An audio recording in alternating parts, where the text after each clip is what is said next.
Hello and welcome to this week's episode of Love Needs No Words. They're the UK's leading charity for autistic people and their families. Since 1962, they've been providing support, guidance, and advice, and their website was one of the first places that Kirsty and I went to when we got the boys' diagnosis. Sharon McDaid is the specialist lead for the charity, working with families every day, and has kindly come on the podcast to talk to us about her story and what the charity has to offer. Sharon, welcome.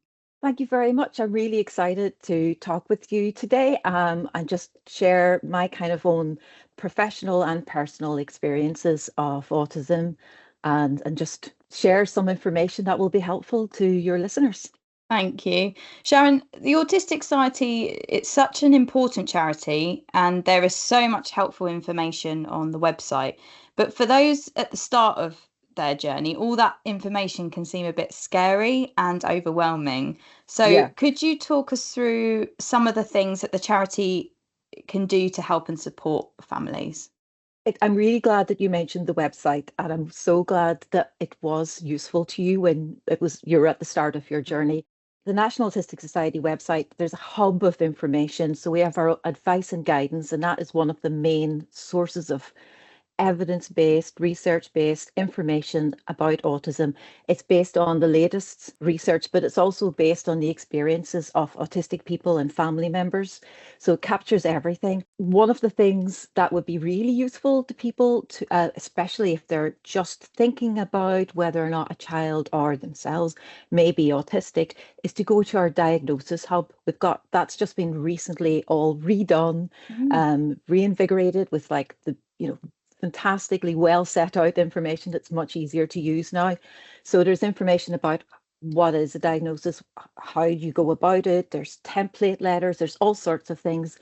There's also information about what a diagnosis will entail and what you can do afterwards. There's also information about what you can do without even having a diagnosis, because a lot of people are on a waiting list for a long time. So that's a really good source of information for people who are somewhere on that process of getting a diagnosis. There's also information and guidance there on our information hub about all sorts of features of autism. So communication, behavior, sensory issues, education. Like there's links to education rights and what you can expect and what should be happening for your child for all of the different UK regions as well. So you can go in and get the accurate information from Northern Ireland, where I live, or England, Scotland, Wales. And there's information about all of those things. There's information about benefits, social care, care for, information for parents and for autistic adults and well, everything you can think of, there's something there. So I think going to the advice and guidance page is a really good start, because you can kind of fan out from there to find the information that is best suited to meet your needs. So you've got an autistic son, Sharon, who's in his 20s. So obviously you can relate on a personal level to many of the families that you come in contact with and speak to. Do you mind telling us a little bit about your story? Yes, of course. My son Ryan, he's 24, and he was diagnosed when he was very young. He was just 2.5. So Ryan lives outside of the home now. He lives in a supported living centre, and Ryan has quite high support needs and doesn't have a job. He goes to an adult day service during the day. He's absolutely fantastic. So he yeah, he does need a lot of support. So if he's out and about, he always has to have someone with him. But he is like so curious, and he's so polite, and he's so interested in people, and he's so caring, and he absolutely loves cinemas. So we are at the cinema every Saturday morning. We see I mean, he loves animated movies, and he makes animated movies as well. So all of the cinemas around about Belfast know us because we're there every You've been Saturday, and there. he's up asking questions and talking to the staff. And they're Oh. all fantastic. They give him so much time, and they let him go around and take photographs of the empty screens, because he documents all of the screens. He was really excited today. He was messaging me to tell me that one of the screens in one of his favorite cinemas is being updated. He messaged them on Instagram to say, I noticed that Screen 9 has not had any showings in the past few days or the past few weeks. What's happening to Screen 9? And they messaged him back saying it's undergoing a refurbishment. So he's like, he likes to keep on top That's of all of these amazing. things. Yeah. Those passions bring joy, though. Like you can just Yeah. see in your face. Yeah, it's joy, but his love of cinema was just transformative for him because he learnt so much about the world through watching movies. And, you know, it's another way in which traditional parenting wisdom would have you say that screen time is not a good thing for children. Screen time is essential. He adores movies. It's led to him having an interest in making movies. So he has a YouTube channel with like nearly 4,000 subscribers, and Amazing. he makes animated movies using this software called Vyond, and he puts them together. They're about 45 to 50-minute long, and he puts these out, and he gets we had a live viewing party for one of his premieres on Friday, and it's so Oh, lovely because he's sitting beside me on the sofa with his laptop, and he's typing like, oh, this scene is based on Puss in Boots, or, you know, so he has all the influences and all the things that he's bringing together to build into his own movies. But it just keeps him learning and busy and active and engaged. And, you know, it helps him to have a social life. He's connected with these people in America and Brazil and different places. He has all these friends. And this is a child who, when he was a child, he didn't really speak until he was 5, 6. And now he's like typing like very, very well. that's incredible. And going to Mhm. give hope to so many. As you know, my son Alex is non-speaking. Did Yeah. you ever think he would get to this point? Because you must have been in my shoes where you'd give anything to hear them speak. And now look at him. It's amazing. People who have only known him for a few years, that I used to wonder what his voice is like, and they laugh because he's so talkative. He just, you know, he Oh, has so much to say for himself. But yeah, I did. I used to wonder, is he ever going to be able to communicate with speech? He was always able to communicate with one way or another, as I'm hmm. sure your son can Yep. as well. And he did use picture cards, and you know, he would bring my hand and put it on top of things, and there was a lot of gesturing, and but he started to say single words, and then he started to put words together a bit more descriptive and want this, and you know, and it built up and built up. It really helped again, as his watching movies with the subtitles on really helped him to just, you know, develop his language. And watching the, like, he started off when he was much younger, it was TV shows and things like Thomas the Tank Engine. He is one of those autistic boys who loves Thomas the Tank Engine, and so he would watch that with the subtitles on, and he would even look up information about Thomas the Tank Engine on our home computer. I'd be typing things for him and he would look at the pictures, and you know, so it all built up together, his watching things, reading things, saying words. It just came in time. It's so good to hear from someone who gets it about the whole screen time thing, because actually Yeah. it opens up their world in many ways. It can help them regulate. There's so many different things that it Yeah. can provide for those children. But yeah, definitely one of those things I think for parents, it's like super judged on. You feel very aware of it, but actually, yeah, I think you kind of can gauge they need it for whatever reason, whether it's to learn how to communicate or yeah, to just expand their world or regulate themselves. Yeah, it's great. I think it'll be really helpful for people to hear that. Yeah, and definitely it's really helpful because for Ryan, what really helped him was when he watched things or listened to something on the screen, it was identical each time. So it gave him more of a chance to really understand. I think at that stage, I didn't really know about some of the ways that I could improve my communication to give him more of an opportunity to hear me. I was probably saying more than I needed to. I was probably speaking too quickly. I probably was rephrasing things when I didn't think he understood it. Now all the things I know that don't work Mm. to in his best interests.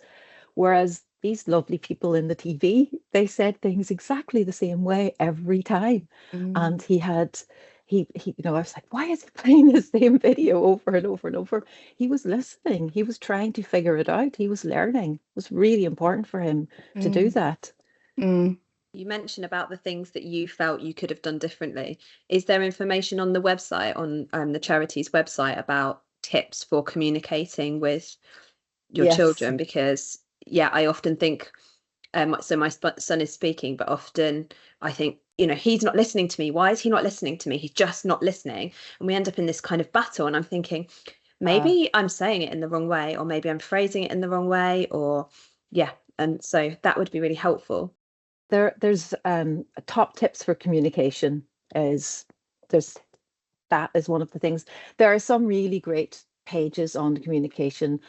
So there's also some information about using pictures and using social stories and using kind of images and things like that to help aid communication, using alternative and augmented communication means, and also just how to maybe change your communication a little bit as well, so that you're making it a little bit easier for an autistic child who's at the beginning of that kind of communication journey to hear what you're saying. It's brilliant.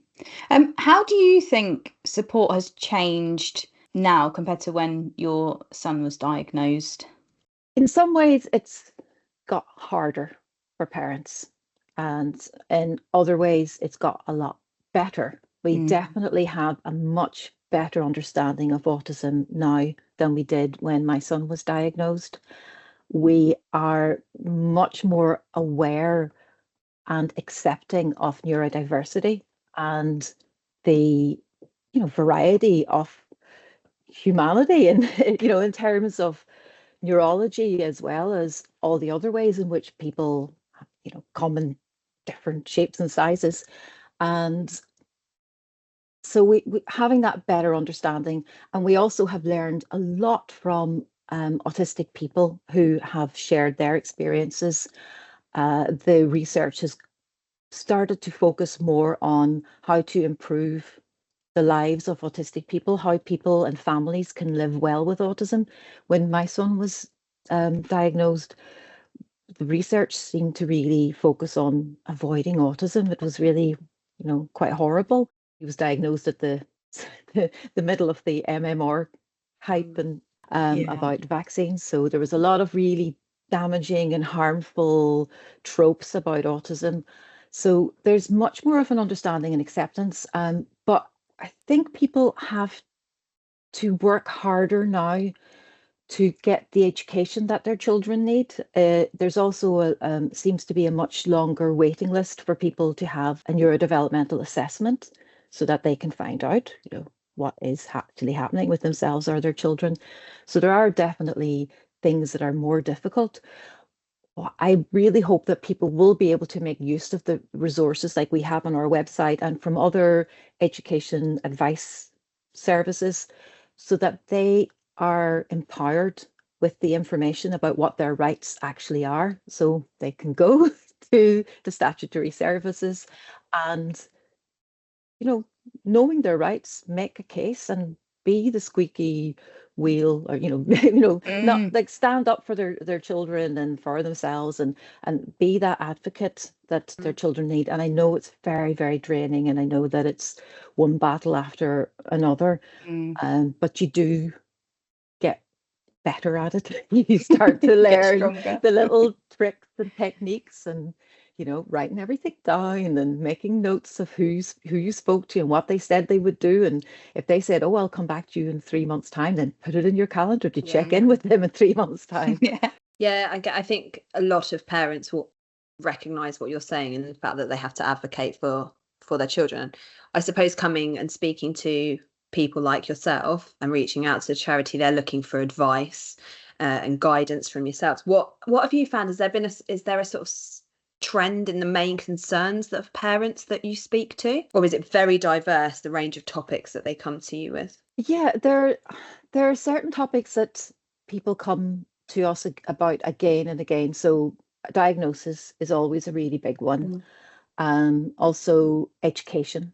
That's always something that people are coming and asking about what sort of help their child is entitled to and how they can go about getting that help provided.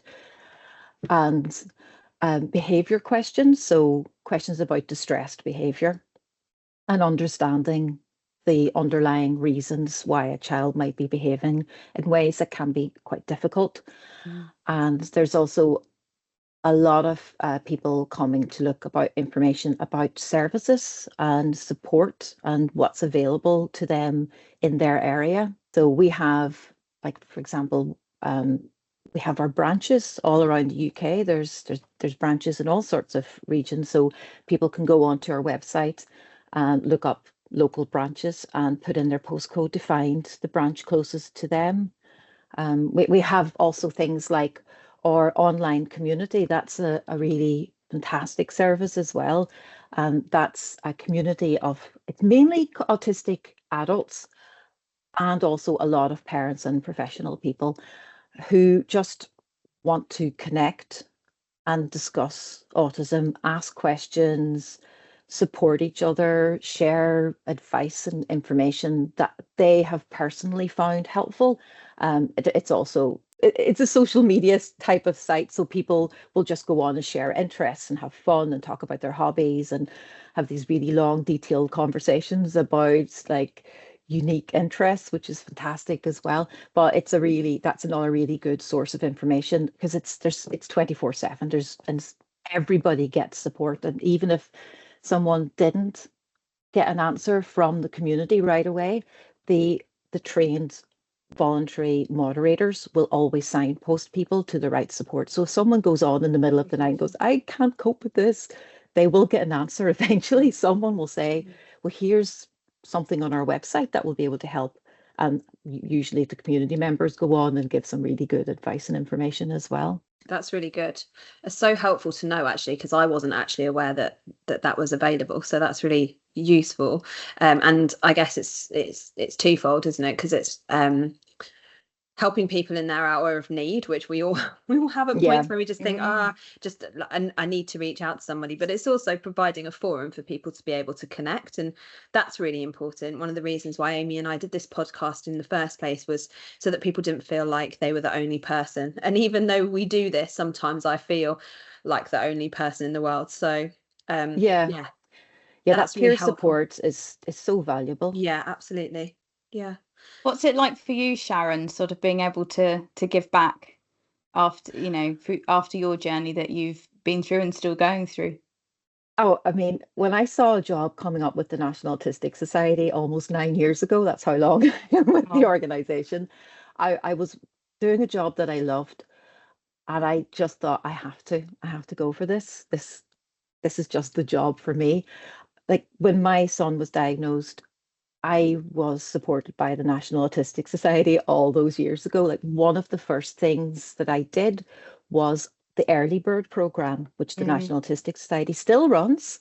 So you can still find early bird programs around the UK. It's brilliant. It will have changed massively since what I did because our information and knowledge is so much better now. But it's still it's aimed at supporting people of the parents of young children. So that was where I got some of those tips about communication and some of that insight into the reasons for distressed behaviors. That was some of the first places where I got a sort of autism positive approach. So that is one of the things that, knowing that I'd always been a member of the National Autistic Society. I had been volunteering as well for the National Autistic Society for a few years. And so, being able to join as a staff member and like have all those years of talking to parents, talking to autistic adults, and hopefully, giving positive and useful advice and information. It's been fantastic. Absolutely. I mean, I did the early bird program. I know there's a bit of a waiting list for it now, but the first thing they said to all of us in the room was, just so you all know, this wasn't your fault.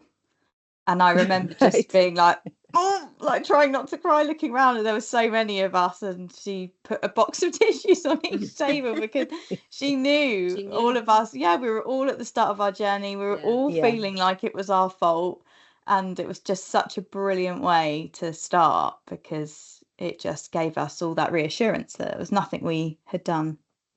Yeah, it's brilliant. Yeah, it's awful that there's still that, like, I'm Yeah.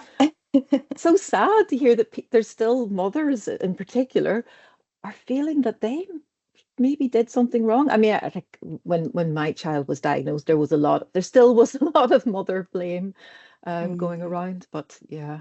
On that note, the charity have recently created a parent-to-parent emotional support helpline. Can you tell us a bit about that? And you're also looking for volunteers, aren't you? So, yeah, how do people sign up? Yeah, well, the parent-to-parent emotional support helpline has been going for years, but we had to actually take it offline for a little while because we just staffing issues and you know, yeah, we weren't able to keep going with the service going at the high standards that we obviously want to ensure that people are receiving. And so we had to like redo the whole parent-to-parent emotional support helpline.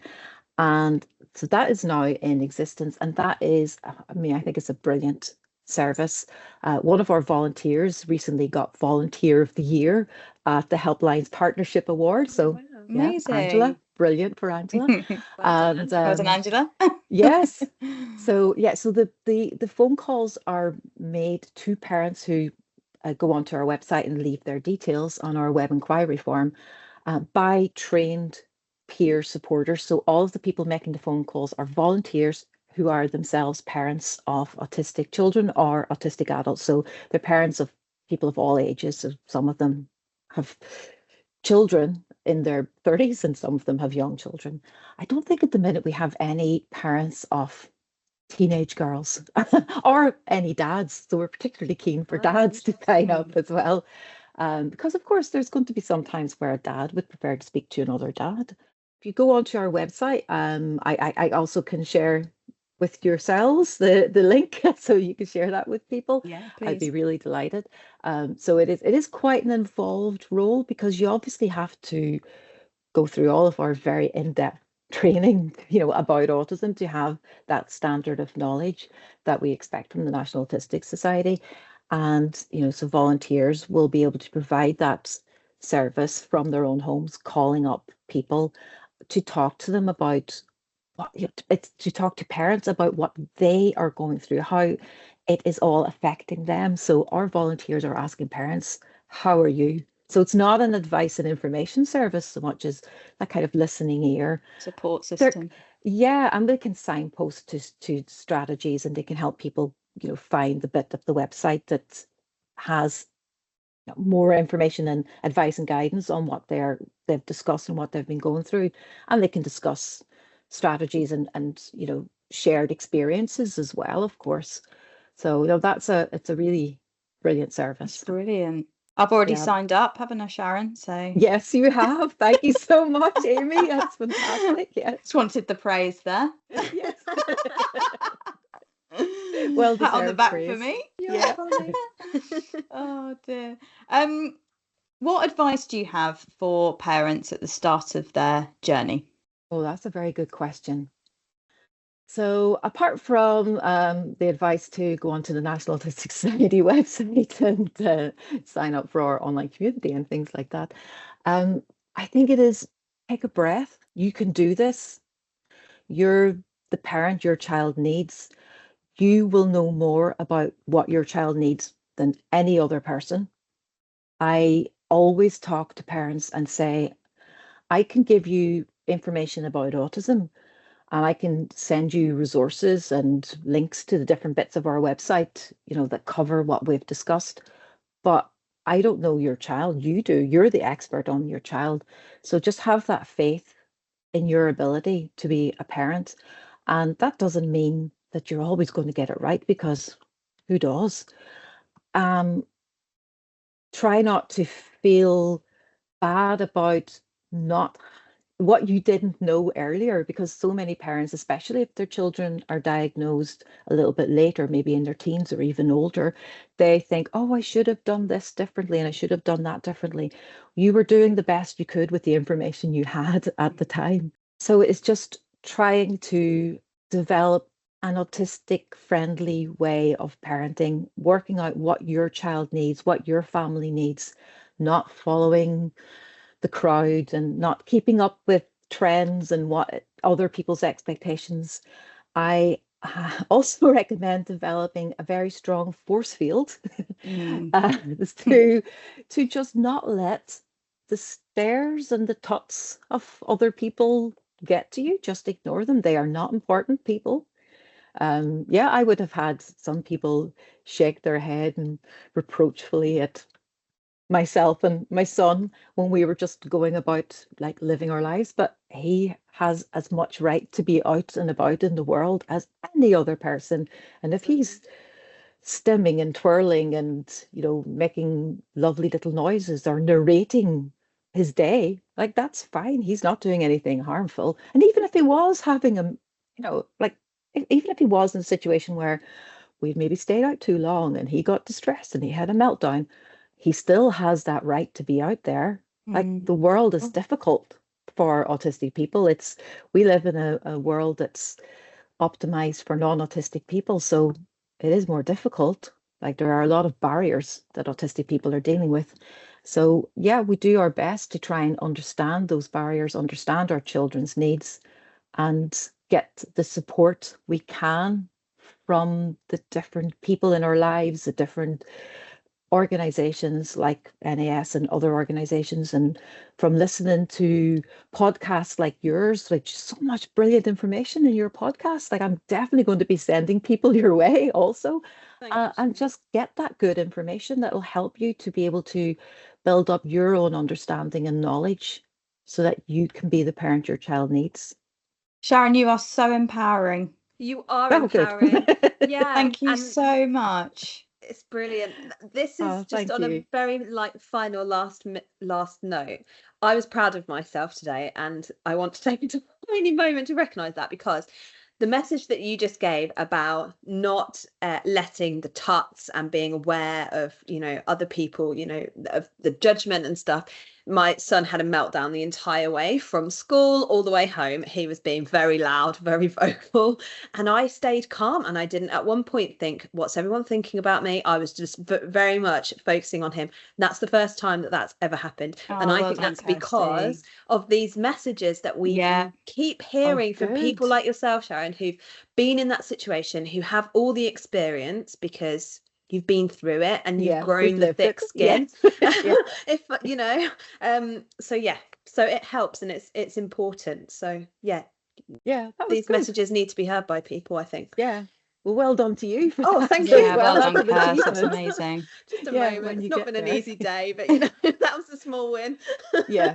Oh, it definitely counts as a win, because I know like sometimes you close the front door and you just go, oh, because it is difficult. I'm not going to sugarcoat that it is difficult, but it's just being where you need to be at the time and just trying to, and also then being able to offload to someone else. That was really hard. Like you can't just keep it all in. That's too much as well. You do need to give yourself that kind of understanding and kindness that you would give to your best friend who was telling you what, you know, I went through this. It was really hard. Well, just be able to say to yourself as well, that is hard. Yeah. Sharon, thank you so much for coming on the podcast and telling us your story, but also chatting us through a bit more about the National Autistic Society and what they have to offer. So thank you very much. Thank you. Thank you. It's been a pleasure.